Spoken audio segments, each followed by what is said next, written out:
menjadi bagian tak terpisahkan dari kehidupan masyarakat saat ini.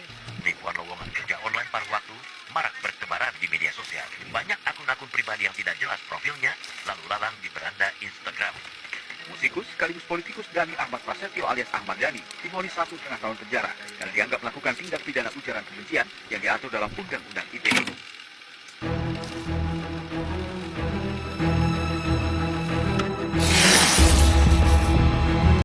Halo semuanya, pernah gak sih kalian membaca sebuah berita di media sosial terus langsung percaya tanpa mengecek kebenarannya?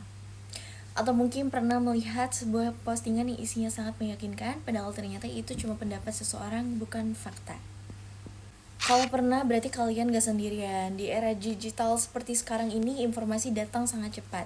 Setiap hari kita melihat berita, video, komentar juga, dan juga berbagai unggahan yang terus bermunculan di media sosial.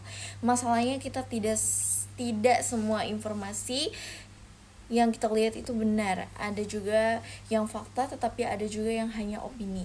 Bahkan ada sengaja dibuat untuk menggiring pendapat masyarakat. Nah, melalui video ini kita akan belajar bagaimana cara membedakan fakta dan juga opini agar tidak mudah tertipu oleh informasi yang beredar di media sosial. Sebelum masuk lebih jauh, kita harus tahu dulu apa itu fakta dan juga opini. Fakta itu adalah informasi yang benar-benar terjadi dan bisa dibuktikan dengan data, bukti, atau sumber yang terpercaya. Misalnya Indonesia memiliki 38 provinsi, pernyataan ini adalah fakta karena dibuktikan melalui data resmi pemerintah. Sedangkan opini adalah pendapat atau penilaian seseorang terhadap suatu hal. Contohnya, menurut saya, Indonesia itu adalah negara yang paling indah di dunia. Kalimat ini merupakan opini karena setiap orang memiliki pendapat yang berbeda. Masalahnya di media sosial fakta dan opini sering bercampur. Banyak orang yang menyampaikan pendapatnya seolah-olah itu adalah sebuah fakta.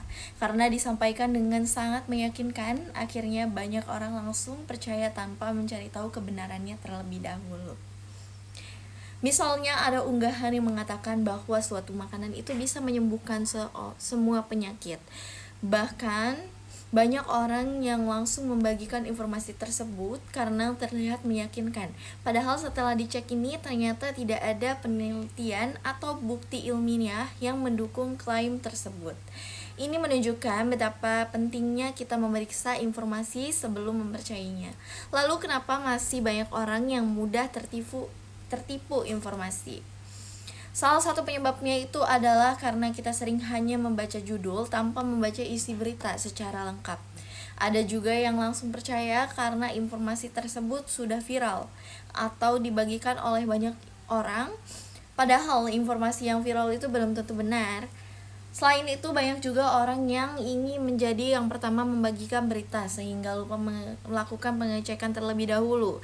Akibatnya informasi yang belum tentu benar justru semakin cepat menyebar. Sebagai pengguna media sosial, kita juga harus memahami bahwa algoritma media sosial ini akan lebih sering menampilkan konten yang banyak mendapatkan perhatian. Akibatnya sebuah opini bisa terlihat seperti fakta hanya karena terus muncul di beranda kita. Kalau tidak bisa berpikir kritis, kita akan mudah terpengaruh oleh informasi yang sebenarnya belum jelas kebenarannya. Nah, disinilah pentingnya literasi digital. Literasi digital bukan hanya tentang bisa menggunakan media sosial, tetapi juga tentang kemampuan memahami, menganalisis, dan juga mengevaluasi informasi yang kita terima. Sebelum mempercayai sebuah informasi, biasakan bertanya pada diri sendiri. Apakah sumbernya jelas? Apakah ada bukti yang mendukung? Apakah media lain juga memberitakan hal yang sama? Kalau jawabannya belum jelas, jangan langsung mempercayainya, apalagi langsung membagikannya ke orang lain. Teman-teman, aku juga ingin menyampaikan bahwa di era digital ini seperti sekarang kita memang bebas berpendapat atau juga membagikan informasi. Tetapi kebebasan tersebut harus diimbangi dengan rasa tanggung jawab dan juga jangan mudah percaya hanya karena sebuah informasi sedang viral. Jangan langsung menyebarkan berita hanya karena banyak orang membagikannya. Mulailah membiasakan diri untuk membaca informasi secara utuh, memeriksa sumbernya, dan juga membedakan mana yang benar fakta dan juga mana yang hanya opini. Karena satu klik yang kita lakukan bisa berdampak besar bagi orang banyak. Jadilah pengguna media sosial yang cerdas, kritis, dan juga bertanggung jawab. Ingat, fakta harus dibuktikan sedangkan opini adalah pendapat. Jadi jangan sampai tertipu informasi. Terima kasih sudah menonton dan sampai jumpa di video berikutnya. Bye guys.